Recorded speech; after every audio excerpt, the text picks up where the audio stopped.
parole, Jésus a donné sa vie. Et nous aussi, comme pasteur que Dieu est devenu, nous devons donner notre vie pour la parole. Amen. Hein?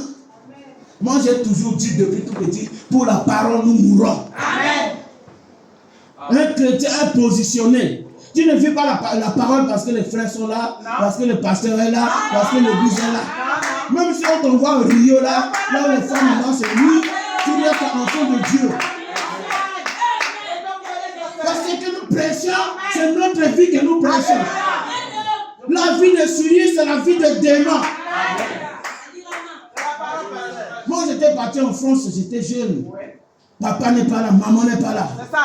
Mais j'étais avec Jésus. On passait tout notre temps dans la prière. C'est la parole. Je suis arrivé là-bas, frère, c'est le tombeau de la foi. Il fallait aimer Dieu. Il fallait être certain de Dieu. Frère, c'était pas facile. J'ai vu de tous les couleurs. Frère, là où j'habitais, c'est la maman, les membres de la famille. Bon, c'était une connaissance. Elle m'a reçu chez elle, mais c'était pas facile.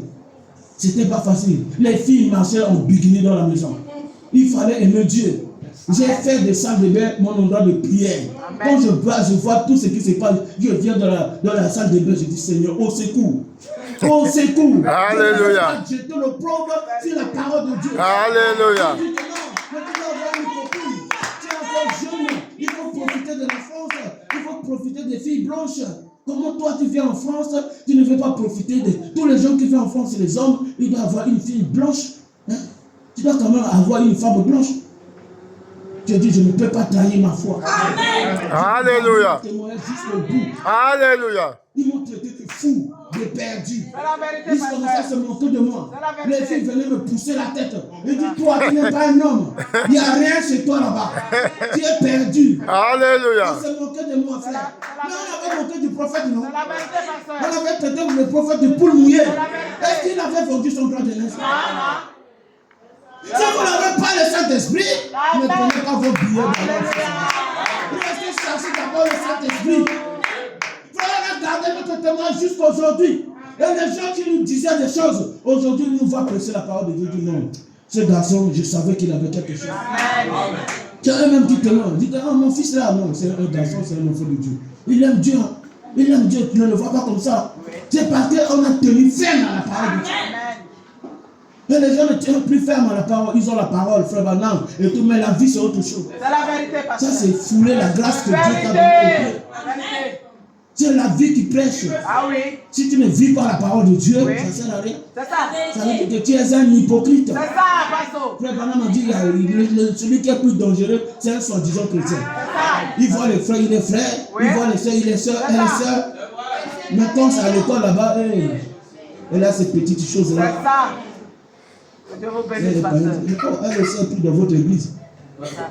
Même elle aussi. Si elle vraiment c'est une chrétienne, donc moi je suis une sainte. Il y a quelque chose qui ne va pas dans votre expérience avec Dieu. C'est la parole, pasteur. Dieu vous bénisse. Amen. J'aime le pasteur parce que c'est un homme qui se tient à la parole. Amen. Avec sa vie, avec son témoignage. Il tient malgré son jeune âge. Mais il a une très grande responsabilité. Il ne veut pas jeter l'opprobre sur la parole. Amen. Nous sommes des générations de ceux qui ne veulent pas jeter l'opprobre sur la parole. Pour la parole, nous sommes capables de donner notre vie. Tu peux vaincre les femmes. Amen. Oh, ça les amène, c'est un mini, Amen. Tu peux vaincre les femmes. Tu peux vaincre les hommes. Ça commence à côté du doigt là. Alléluia. C'est ça le message. Quand le Saint-Esprit a été envoyé, c'est pour nous séparer totalement du monde. Donc, commencement, Dieu séparer les cieux et la terre. Il doit y avoir des gens qui ont le témoignage de Jésus-Christ. Alléluia. Amen. Quand tu dis que non, j'ai vu des gens, mais toi, tu es quelqu'un d'autre. Vérité. Amen. Nous devons arriver à un niveau où les hommes peuvent dire que non, toi tu es surnaturel. Ce n'est plus toi qui vis. C'est la parole, pasteur. Tu deviens un homme insaisissable. On n'arrive même plus à te contrôler. On ne sait pas qui tu es. Tu es Dieu. Lorsque Jésus-Christ était sur la terre, le monde ne pouvait pas le comprendre. Même sa manière de parler, même sa manière de vivre, même sa manière d'être était différente du monde. Il y a de même si vous ne voulez pas me croire, croyez les œuvres. Nous devons prouver que Dieu est avec nous. C'est vos œuvres qui prouvent que Dieu est avec vous. Parce que la lumière et les ténèbres ne peuvent pas marcher ensemble. Soit vous êtes dans la lumière, soit vous êtes dans les ténèbres. Et nous avons fabriqué des chrétiens de l'église. Et les gens viennent à l'église, ils ne savent pas ce qu'ils sont. Frère Branham dit l'église, aussi longtemps qu'Israël était en Égypte, Israël ne pouvait pas être l'église de Dieu. Il fallait qu'Israël sorte. Il ne pouvait pas être l'église du Dieu vivant, aussi longtemps que vous êtes encore dans le monde. Dieu appelle son peuple à sortir pour rentrer dans son royaume messianique où celui le Saint-Esprit qui gouverne ta vie. Tu ne prends plus cette décision par toi-même, mais c'est le Saint-Esprit qui te conduit. Oh, vous voulez les gens qui meurent ton esprit. Alléluia. Vous rentrez en esprit. Les gens ne peuvent pas te comprendre. Tu es fou de Jésus-Christ. Le monde, ça ne te dit rien. Tes heures de travail, tes heures pas de travail. Alléluia. Jésus pourra me plaisir. Il s'agit de venir à l'église à pied. Je viendrai à l'église pour soutenir la cause. Nous avons des chrétiens aujourd'hui. Il faut presque les prier pour venir à l'église. C'est ça. Il faut les. C'est la parole, pasteur. Il dit, oh pasteur, pasteur dit, bon, prends un peu 5 000 ans. Vérité. Je vais te voir à l'église. C'est ça. Si je ne viens pas à l'église, on ne va pas m'inscrire. C'est la parole, pasteur. Tu es un panier. Vérité. Je crois ça, pasteur. Tu es C'est la un parole. retrouvable. C'est la parole, pasteur. Il faut qu'on te donne quelque chose pour que tu viennes à l'église. C'est la vérité. On ne peut pas te payer pour le salut. Jamais. C'est l'argent que le pasteur te donne pour que tu viennes à l'église là, ça serait pourtant une condamnation. Ici, on ne caresse pas. Le message, on ne caresse pas. Amen. Hein? Nous devons être, comment on appelle ça? Nous devons être sérieux. Nous ne devons pas être des feuilles hybrides. Amen. Il faut la vaporiser. Amen. Il faut la forcer. Amen. Depuis des années dans le message, il faut qu'on toujours te court derrière toi. Jamais. Heureux. Il faut qu'on court derrière toi. Il faut qu'on t'appelle. Il faut que les frères ne veulent pas venir me voir. C'est ça. Tu es comme un enfant. C'est ça. Mais la colonne de feu avant, tu dois avancer. Alléluia. Tu n'as pas l'eau qui est stagnée là. Tous les saletés vont venir tomber dedans. Aujourd'hui tu es propre, demain tu n'es pas propre. On ne sait pas qui tu es. Qui tu es. On ne sait pas. Un chrétien a une position claire et nette. Tu arrives aujourd'hui, le gens savent qui tu es. C'est ce que je fais. J'arrive quelque part, je montre ma position. Je suis chrétien. Que ça plaise ou ça plaise pas, je suis chrétien. Et le jour où je vais déraper sur eux-mêmes, tu vas dire, mais toi tu nous avais dit que tu es chrétien. Je dis, ah, je me regrette, oui, je suis chrétien. C'est la vérité, frère. Oui. Nous devons vivre la parole. Amen. Oh, le 91, le 71, toutes ces choses-là, c'est une bonne chose. Oui. Oh, le 7 tonnerres, frère Branham me dit, le 7 tonnerres, c'est une vie. Ce n'est pas de citation, de récitation. Les gens courent derrière la connaissance aujourd'hui. Mais ce n'est pas ça qui fait la chose. Frère Branham me dit, je ne connais même pas ma Bible. Mais je connais l'auteur de la Bible. Frère Branham me dit, au lieu d'adorer le Créateur, ils ont adoré la créature. C'est ça qui fait les choses aujourd'hui. Frère Branham est mort. Il est enterré, il est dans le repos. Mais qu'est-ce que nous avons fait de ce Dieu de Branham? On a seulement le nom de Frère Branham partout. Mais où est le Dieu de Branham? Dieu Branham nous a amenés à Christ. Comme Paul a dit que je vous ai fiancé à Christ. Frère Branham aussi est venu nous a amenés à Christ. Est-ce que nous ne sommes pas une épouse de Christ? Est-ce qu'il y a tous des épouses de Christ ici? Vous êtes chers. Vous êtes la dame Jésus. Madame Jésus. Jésus est fier de vous. Parce qu'il sait que vous avez une grande foi. Il sait qu'en ce temps de la fin, vous ne pouvez pas envoyer n'importe qui. Dieu vous a envoyé dans ce temps sodomique où le péché et l'enfer est ouvert. Où tous les démons sont sur la terre. Dieu compte sur vous pour défendre la parole. Vous êtes plus que vainqueurs. Vous êtes des êtres surnaturels. On n'a pas besoin de courir après vous. Jamais. Vous savez ce que vous êtes. Vérité. Vous êtes des fils et des filles de Dieu. Amen. Quand vous marchez tête haute. Que je n'ai pas l'argent, je fais mon son pas. Amen. Tranquillement, je viens à l'église. J'écoute la parole de Dieu. Je Amen. rentre chez moi.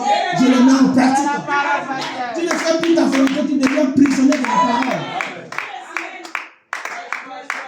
Alléluia. Amen. Est-ce que c'est la vérité? Le Dieu qui est riche en miséricorde. Il ne voulait pas que nous soyons plus enfants de la rébellion ou de mort. Il nous a rendus à la vie. Cette vie-là, c'est pour manifester Christ. C'est ça, pasteur. Alléluia. Amen. La vie. Vérité. Oh, vous êtes bénis ce matin. Amen. Amen. Alléluia. Parce que ça parle de vie. Ça parle de ce que vous devez être. Vérité. Vous devez être de Dieu. Amen. Vous avez le pouvoir de prononcer la parole. Je crois ça. Quand quelque chose arrive, tu n'as plus le temps de courir au village. Non. Oh, je veux courir au village.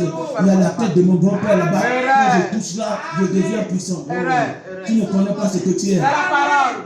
La tête de grand-père là, c'est le démon. Vérité. Le démon est limité. Vérité, pasteur. Mais Jésus est illimité.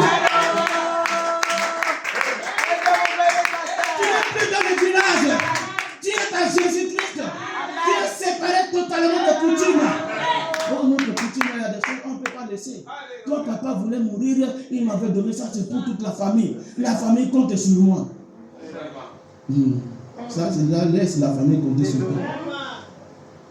Le jour où ça va barder, ça va barder là-bas, tu vas courir, ça sera trop tard. Laisse Jésus. Amen.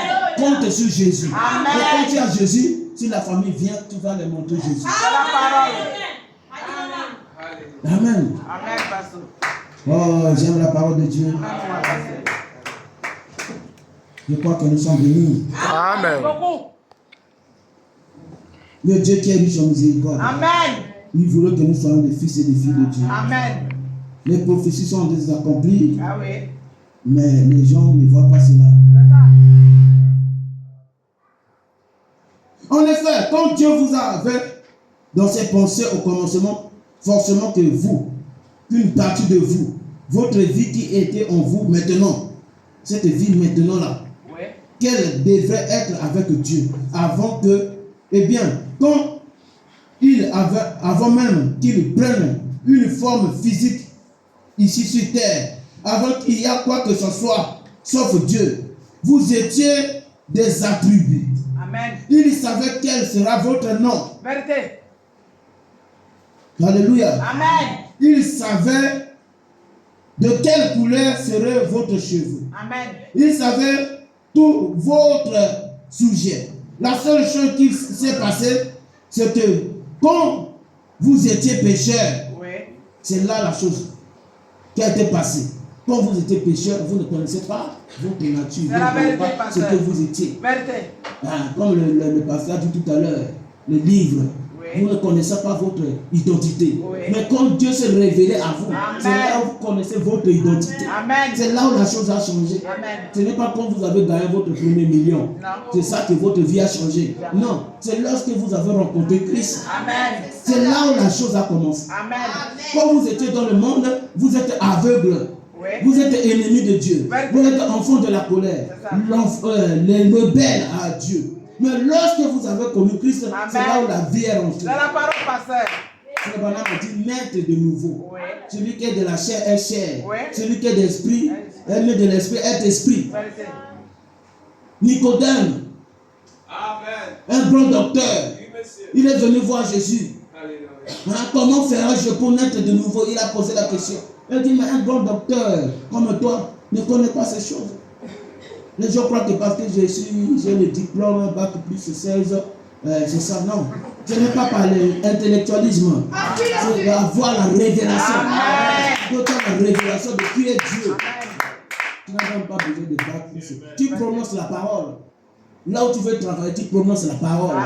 Tu dis que Seigneur Dieu, je vais travailler ici. Dieu pourvoira tous tes besoins. Parce que Dieu nous a donné la parole, le pouvoir de fermer, de parler, la chose arrive. Vous n'avez pas peur. Vous savez ce que vous voudriez. Comme j'ai pris le congé, j'ai dit que je dois retourner en Afrique pour travailler pour le Seigneur. Les gens croient que là, il vient de la France, il va venir ouvrir une grande entreprise, il va commencer à faire des affaires. Les gens me trouvent dans la rue, on te dit, répondez-vous, chacun de vous. On dit, il est perdu. Il est devenu fou. Qu'est-ce qui ne va pas avec lui? Hein? Les autres viennent là-bas, ils font des choses, mais lui vient là-bas dans la poussière, il est en train de crier. Hein? Ne voit pas votre garçon là, il est devenu fou. Un papa qui était avec mon père à l'époque, qui m'avait vu naître en France, il est venu, il m'a dit, mais comment vas-tu? Il dit, mais tu es ici pourquoi? Je dis, je suis ici parce que je vais commencer une œuvre de Dieu. Il a secoué la tête.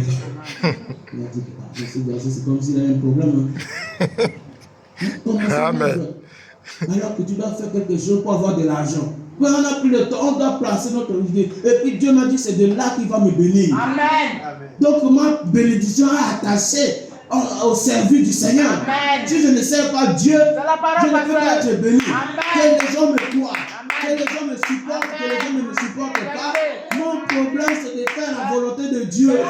Quand Dieu m'avait appelé, m'a parlé, il n'y avait pas papa, il n'y avait pas maman, il n'y avait pas les oncles, il n'y avait pas les diacres, il n'y avait pas les frères, il n'y avait pas les anciens. J'étais tout seul quand Dieu m'avait parlé.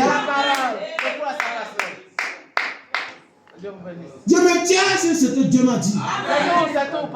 Aussi longtemps que Dieu reste Dieu, il finira par bénir. Alléluia. Frère m'a dit, regardez à l'invisible. Alléluia. Regardez à l'invisible. La plus grande bénédiction de la vie d'un homme, c'est de servir Dieu. N'est-ce pas que la Bible dit que sont bons les pieds de ceux qui annoncent l'évangile? Vous êtes bénis. Amen. Vous serez récompensés ici sur la terre. Amen. Vous serez récompensés dans les cieux. Amen. Une seule âme vaut 10 000 mondes. Amen. La Bible dit que si vous gagnez même plusieurs âmes, vos multitudes de péchés seront pardonnés. Amen. C'est ça même la miséricorde de Dieu. Amen. Alléluia. Amen. Le Dieu qui est riche en miséricorde, il nous a rendus à la vie. Amen. La vie éternelle. Alléluia. La vie qui est en Dieu. Amen. Pendant tous les âges. Alléluia. Amen. Dieu a marché avec les prophètes d'autrefois. Oui. Et la Bible dit en ces derniers jours, il a déversé la puissance en Christ Jésus. Amen. Et Christ a déversé dans son église. Amen. Pour accomplir ses œuvres. Amen. Et nous sommes devenus agents de Dieu. Amen. Si Dieu a besoin de faire quelque chose, oui, il fait appel à vous. Amen. Vous devenez le soldat de Dieu. Amen. Vous êtes au service de Dieu. Amen. Vous êtes toujours prêts. Amen. Comment être prêt? C'est en priant, en méditant la parole. C'est la vérité. Oui. Les gens ne méditent plus la parole de Dieu. Amen. On passe le téléphone. Frère Branham a dit, je doute fort que dans cette génération, il y aura 12 personnes. À cause du téléphone. C'est comme si Frère Branham savait. Le temps de la séduction. Le diable ne veut pas aller seul. C'est vrai. Le diable se déguise, il devient même pasteur aujourd'hui. On voit des églises partout, oui, mais le péché fait qu'augmenter. Qu'est-ce qui ne va pas? C'est le temps de la sélection. Dieu sélectionne son peuple. Dieu sélectionne son église. L'église de Dieu, ce n'est pas des groupes où beaucoup de foule viennent. L'église de Dieu, c'est la minorité. Ce n'est pas beaucoup de gens. Dieu n'est pas dans les choses qui frappent l'œil. Oh, j'ai 10 000 brebis. J'ai 200 000 brebis. Même Jésus avait le grand ministère. Il n'avait que 12 personnes. Il y a un qui est parti, il restait 11. Mais en lui habitait la plénitude de la divinité. Dieu n'a pas besoin de nombre. Dieu a besoin d'une seule personne. Qui est et qui croit en Dieu. Alléluia. Je crois que je vais m'arrêter là. Que Dieu bénisse sa parole. Alléluia.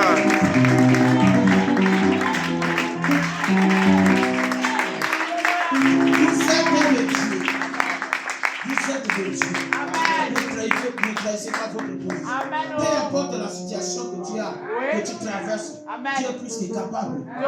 Dieu peut créer l'argent. Il avait créé l'argent dans le ventre du poisson pour payer les impôts. Il ne peut pas faire ça pour toi. Oh, les enfants vont à l'école, je suis abandonné. Dieu pourvoit. Dieu est capable. Il est le papa des enfants abandonnés.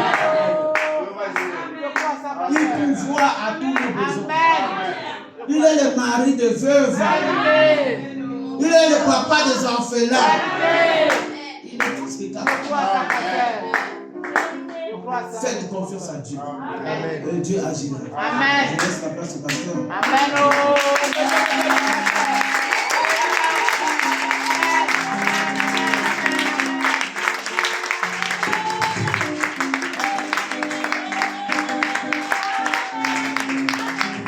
Appréciez la parole à la hauteur de la parole. Appréciez la parole à la hauteur de la parole. Donc Jésus que nous applaudissons. Amen. Que Dieu bénisse les parents de la sœur Église qui sont là ce soir.